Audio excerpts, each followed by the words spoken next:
So I'll kick it off. A lot of this is going to be dedicated to Erick chopping it up, but I'll do the intros real quick and chat about CompanyCam for a little bit. But most of it's just going to be turned over to Erick. So to start with, I'm Mike. I'm platform partnerships over at CompanyCam. So I primarily work with integration partners to either build, improve, or announce and educate our customers around how platforms connect with CompanyCam. Erick, if you want to give your high level, it's a bit more impressive than my title, I believe. Yeah, I'm Erick. I'm the president of Followup CRM. Excited to be here. There we go. So yeah, there it is. Cool. Followup CRM has been an integration partner of ours for about 2 years now, but they've been adding a decent chunk of functionality geared at making roofing customers more money around proposals, estimates, that sort of thing. And so CompanyCam, you might know us, you might not, but we specialize in one very specific thing, which is photos. What we don't do is any of the other stuff. So Erick and Followup CRM were kind enough to add a bunch of functionality around the CompanyCam and Followup CRM integration. So he'll show us that at the end. But I think the first thing that we want to focus on is just like a little bit about how Followup CRM helps contractors make more money. So I'll turn it over to you, Erick. I think we might have another intro slide after this, but I think primarily it's just roll with it for a while. Yeah, so a little bit more about Followup CRM. We were originally built over 10 years ago by a commercial roofer in Fort Lauderdale called Best Roofing. And you might know his name. His name's Greg Wallach, and he speaks at a lot of like trade shows. So he's the guy with the big red afro. So you might recognize that. But he originally built Followup for his company. He built his company off of Followup CRM. When he first purchased Best Roofing, they were about 5 million in revenue, and this year they're going to cross 70 million in revenue. And they attribute that to a lot of pipeline management, follow-up from their opportunities that Followup, helps them do. So what does Followup do? It's one place. It's a construction CRM to organize your leads, your bids, your projects, your customers, send proposals, follow-up emails, to really just manage your customer relationship. Where usually, after the website, the first piece of software that your company might use. So we can integrate with your website and other places that you might get your opportunities so that we can capture those, set those up into follow-up campaigns, email campaigns, trigger activities for your salespeople to reach out, things like that. We also store photos and documents so that you can create your proposal, send it out, and win more projects. So with that, we have a lot of data, and we've seen what makes contractors successful utilizing the platform. So that's where we have our 5 tips to increase your closing ratio, win more construction projects. So from the data, this is how we got some of these tips, and I'll hop right into that. The first thing, best practice, is really define your ideal client. Now, this might sound rudimentary and boring, but you'd be surprised how many companies don't do that. So for example, if you're a residential roofing company or a commercial roofing company, or most companies probably do both. And what you have when you have companies that do both is two companies at the end of the day. You have 2 sales processes, 2 production processes, 2 of everything, right?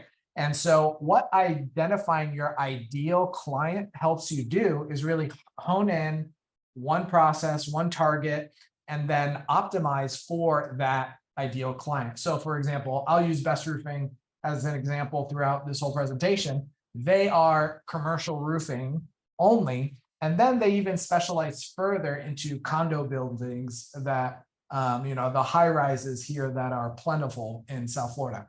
So with that, they were able to target these high-rise buildings and become the vendor of choice if that is the definition of your project on, like if you need a roof replacement on a high rise, right? Even though their prices might be 10 to 15% higher than a chuck in a truck, then the property management company or the owner of the building really trusts this partner because they specialize in this kind of project. So that's how they get higher margins. Next, this is the screenshot from Best Roofing's account within Followup, and you can see exactly how they did that. So in the beginning of our relationship with Best Roofing, they just tracked every single thing that came their way. And then over the years, they were able to see what jobs they were winning and what gross margin they were actually getting. So you can see warehouse, retail, and condo multifamily. So most of their projects, 60% of those are condos and multifamily. So this really is the kind of the mechanism that they use to drive the rest of the business. So let's say you have a certain marketing budget. Where are you going to pour it? You're going to pour it where the commercial and multifamily condo people are, right? Trade shows and things like that. So ideal client profile is really important. It's basic, but it needs to be done. What this is sets you up to say yes to this lead or no to that lead, right? Number two, know your strike zone. So this builds on top of number one. And if you can just imagine with me, baseball, I'm a baseball guy. Everyone hates baseball, apparently, except me. In the strike zone on TV, you have that box of where the strike zone is. Batters only want to swing when there's a pitch in their strike zone. So a lead, think of that as a pitch. If it's not within your strike zone, you don't want to take a swing at it, right? If it's way out here, you're not going to swing at that. And how do you know whether or not to swing? If it maps to your ideal client profile. So what does this look like in real life? Right here.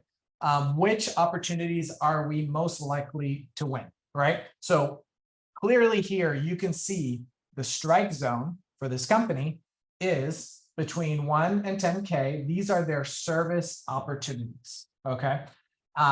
This is for their service department. So if an opportunity comes into the business that looks like this from their ideal client profile within this range, and on the bottom here, you can see how old it is, within 20 days, those are the leads that they are prioritizing within their company, right?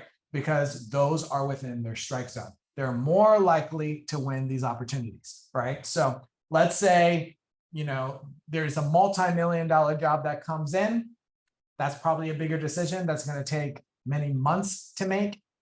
So they don't prioritize it immediately. They get to it for sure, but they're really triaging these opportunities that come in their way, right? So when you're targeting your strike zone, you have the likelihood of closing those higher. Next, track your lead source trends. This is another screenshot taken from a report in Followup. And here you can see at Best Roofing, where do they get their leads from? Current clients, okay? Marketing, and then you can see other experiments that they've done over time. I believe this was just from 1 month. I think it was just last month that we pulled this report. And what we're tracking here is how many leads, which is the count, the number of those that went to a proposal, and then the number of proposals that went to contract, okay? Now, let's say, you had 100 opportunities that came in and none of them converted to a contract. Maybe that's high volume of leads, but low closing ratio. That equals a lot of wasted time for you and your team on those opportunities to create the estimate, to do the takeoff, to put the whole package together for the customer. It's just a waste of time, right? So this is another way that they're prioritizing their lead source trends. So what do? They double down on their customer experience. They double down on their current clients to make sure that they have a great experience with their company and that they have a 10-star experience. So here's what that means in real life. At the end of the project, they do a closeout book that's hand delivered from their marketing team. And on all projects that are above, I believe it's like $20,000, they deliver they call it a Jake cake, which is a cake that is baked by the CEO's wife. And every Sunday she bakes like, 100 cakes for the month or for the week. And then the marketing team actually hand delivers them, right? And so no matter if that project had some uh-ohs or boo-boos throughout the whole time, that cake is going to cover a lot of sins, right? So they're making sure those companies or their customers are having a great experience so that they get more leads from their current customers, right? That produces a flywheel effect that is working because the data tells you it's working. Next, follow up. These statistics right here really make following up the no-brainer. All right. So 48% of salespeople never follow up with a prospect. So that form submission, that email, half of them are just falling through the cracks. No one's touching them. 25% of those salespeople make 2 contacts and stop. So maybe they call, maybe they email, that's it. 12 make 3 contacts, maybe they follow up the next day, and only 10 make them more than 3 contacts. All right. So that's what people are not doing. Now, on the other side, 2% of sales are made on the first contact, 3% on the third, 5% on the second, 5% on the third, 10% on the fourth, 80% on the 5th to 12th contact. What does this tell you? Number one, if you make more than 5 contacts, you're going to be a part of the 80%, right? Make 12, so you're the last one standing. I personally had like a roof leak a couple of months ago, and it was great because I'm like, all right, let's see how these guys are working. So I had 3 roofers come out to my house, give me an estimate, all these things, and then not one of them followed up with me at all, right? And what did I do? I didn't do anything because it didn't rain, right? As soon as it rained, then I moved forward with repair. Very irresponsible. I had a little bit of mold, it was a big problem. But the problem here is if one of those companies would have followed up with me, I would have probably went with that company, right? So that's the name of the game. Mike, do you have any? Yeah, I just have a question for you because I honestly need some clarity on this. Like we've heard this a lot, like the 5 to 7, 5 to 12 follow-ups in order to get there. When you're saying that, are you talking like direct interactions with customers, like 5 to 12, or is that just like texting, emailing, and phone calls? Like what do you guys count as like a connection or a contact? And I think that's useful because I think a lot of salespeople are just sitting there hammering the phone, like they're calling, like, well, I called them 12 times, and they never picked up, so defining what contacts I think means is valuable. And again, that can be for different companies, different strategies, but for you guys, maybe at Best Roofing. That's a good point. If you call 12 times in one day, that doesn't really count, right? It's over the whole customer journey, right? So it's important to map out. Let's say if you read these statistics, map out, the cycle of a customer. Let's say in a roof leak, taking me as an example, you definitely want to front load those follow-ups. So I would say 5 to 7 contacts, and what we would say a contact is emails and a phone call, right? Within the first week. And then the rest of those over 2 or 3 weeks, right? And so that's how I would probably split it. 50% of those upfront within the first week on the immediate need, because in sales, what's hot is hot. And then after that, we would kind of tailor it downward. So that's what that would look like. Yeah. Okay. And cool. Definitely no more than 2 contacts in a day. So email, phone, right? So definitely no more than that, because then it just gets annoying. Number 5, increase your closing ratio by specializing. So everyone knows that specializing is important. And but maybe you say, oh, my company's small, I only have 2 salespeople. It would be great to specialize, one in service and one in construction. One person does big jobs, one person does small jobs. And you'll see here that I have a picture of brain surgery, because you wouldn't go to your general practitioner for brain surgery, right? Same thing with like a service job versus a multi-million-dollar job, right? So specializing will help increase your closing ratio, because let's say you send your construction guy out on a job to do the estimate, to do the board presentation for a multi-million-dollar project. That's all he's focusing on, right? So he doesn't have to deal with the fires or the emergencies of the service sales process that come in, 5 or 10 a day, depending if it rains or not, right? So hyper focusing your people so that they can increase their closing ratio really helps. And then I'll jump into mine for a second, but I just had one question coming out of your chat. Let's use Best Roofing as the example. Like you pointed out that they're large, like a good chunk of the revenue comes from relationships with like condo, either HOAs or just like condos in general. Was that something that Best Roofing decided that they wanted to start targeting because they spotted a hole in the market, or was that from experience? Like they got 1 or 2 and they're like, our guys, we enjoyed this, we made a lot of money, it was easy for us, let's go after that. So I think that's what a lot of roofers, especially in competitive markets, want to know is should we be targeting a hole in the market or targeting something that our company had a good experience with, and then go after that? Because obviously you're gonna have to chuck a bunch of money. Not obviously, but a lot of people will chuck a bunch of money at marketing, specialization, that sort of stuff, as you pointed out. So to answer that question, you can see this chart was pulled in 2020. I wish I could show you a chart from 2006 and it would look very different. So to your point, they found a hole in the market that was the Goldilocks for Best Roofing, that was high margin, high frequency opportunity. So, if I pulled this same report for 2006, it would look kind of like, this area down here with all the different colors, right? So from there, they were able to see, oh, okay, these condo multifamily jobs are high margin.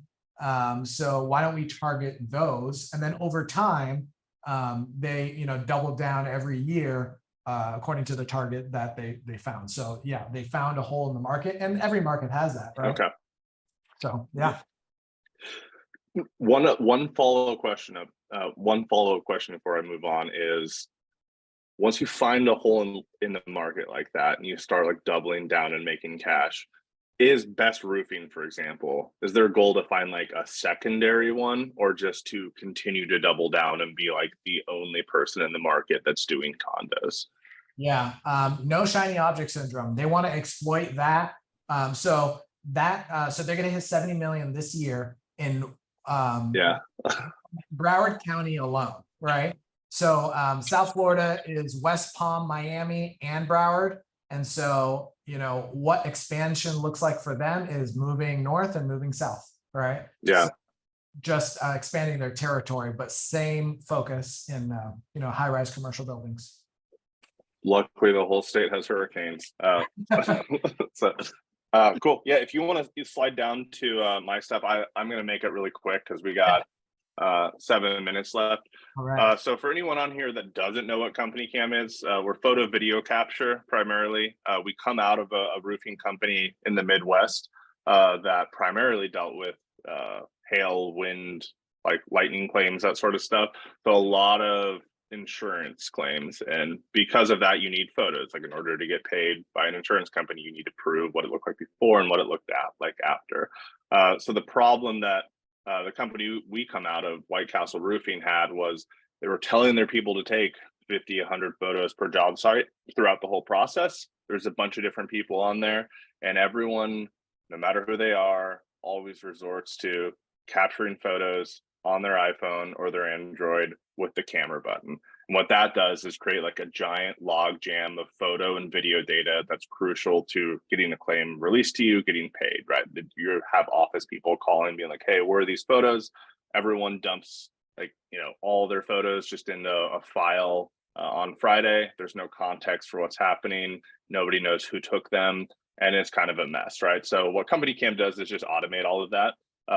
From the point of capture, it's cloud-based to user-based. So if somebody takes a photo in CompanyCam, you know who, what, when, where. It's organized by the job site. And from there, you can have conversations around those photos with other key employees, because you know who took it. You can annotate them. You can further sort them via tags, etc. So photo, video, everything's organized. None of your people ever have to think about where a photo goes. No one in your office needs to think about who took a photo, how to ask a question, etc. So that's kind of like the unstructured capture side of things. Is our goal is to just be as close as possible to the iPhone capture experience, but take care of all of the back end work. If you want to flip to the next slide, I'm not sure what we have next here, but yeah, so largely what I was just talking about, right? Every photo taken, all of the information instantly, and none of that information ever lives on people's phones. Flip to the next one. This is the other piece of it, which is the more structured capture side of things, right? So I was just explaining kind of like take a photo out in the field, you forget about it, everyone has it, searchable, etc. So if you're cutting out all the steps of pulling photos off your phone, figuring out where it needs to go, deleting them off your phone, then you can start asking your people out in the field to do more complex things. So that's like the more structured capture side of things. We call them checklists. Essentially, these are just whatever you want them to be. Templates for an individual job, daily reports, standard operating procedures that all of your people need to follow every single job. If you want to load an entire, claims form into CompanyCam, like these are the 40 photos we need to take every single time. We need 3 shots of the gutter apron. You can do that. And then CompanyCam allows you not only to internally see all of that, but to generate a bunch of outputs out of that. So, these checklists, for example, you can generate PDFs that you can just send to the customer. You can send to the claims adjuster if you need them. And if you want to flip to the next slide, and I'll kind of then hand it back over to Eric. So yeah, everything internally is like stored, automatically organized, but most people that we run into, like the question they have is like, what can we do with these photos, right? Because it's really good to have them internally for, to make sure people are doing standard operating procedures correctly, quality assurance, liability protection, if you take a photo of an oil stain on the driveway, something like that. But what most people want is to take the photos that they take in CompanyCam and get them somewhere else, right? Either to their customer, to their source of truth, if that's their project management system, or they want to send them to the place that's building their estimates and proposals. So in the example that we're talking about right now, Eric, that's kind of why we're here to start with, to begin with, right? Is like you guys have built out a pretty slick proposal tool, and you can pull photos out of CompanyCam and automatically attach them. So what I might do with the last couple minutes we have here, we might run a minute long or so, is just give us a super high level of what the integration actually looks like. For sure. So let me share the screen here. Can we see the right screen now?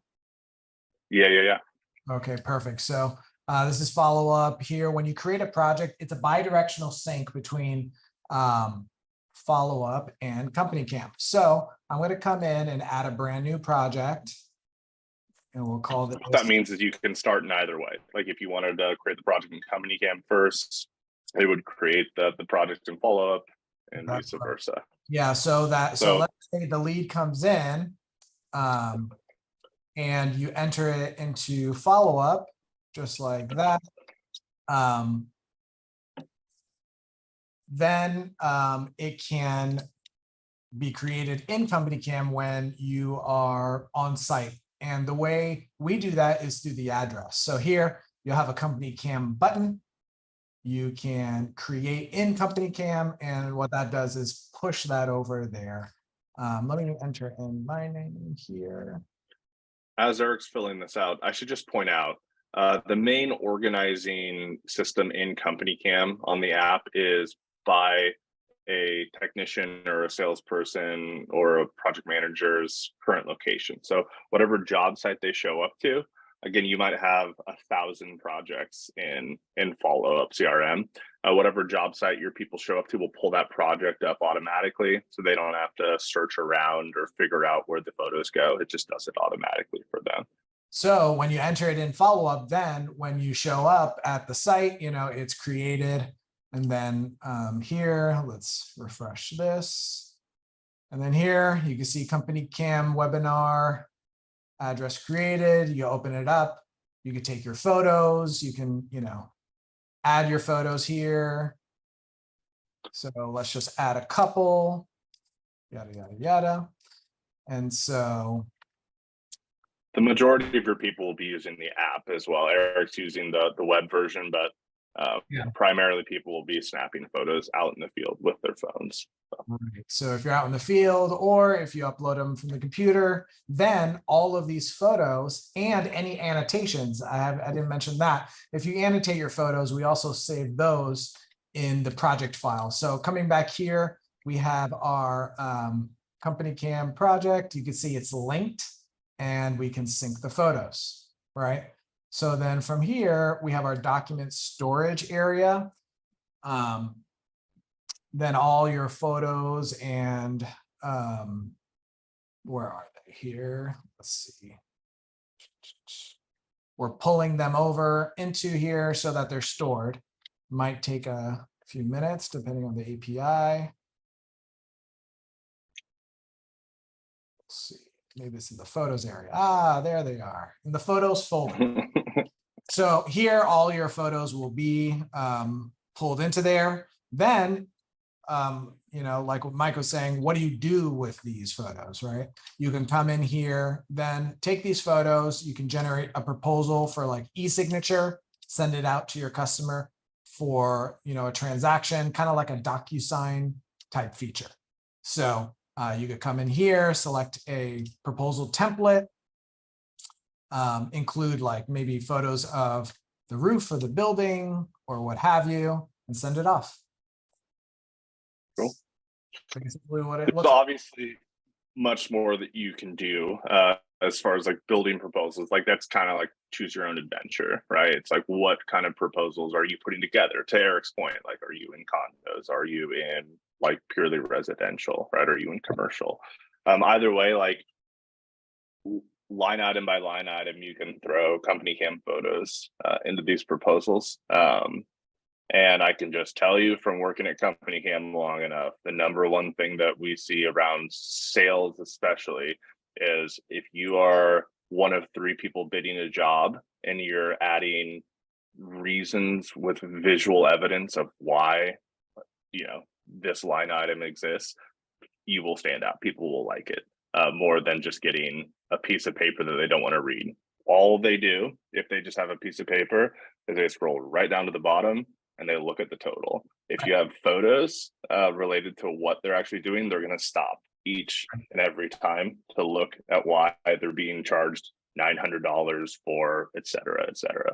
Right. So all this to say, we're over time. You guys have been super gracious.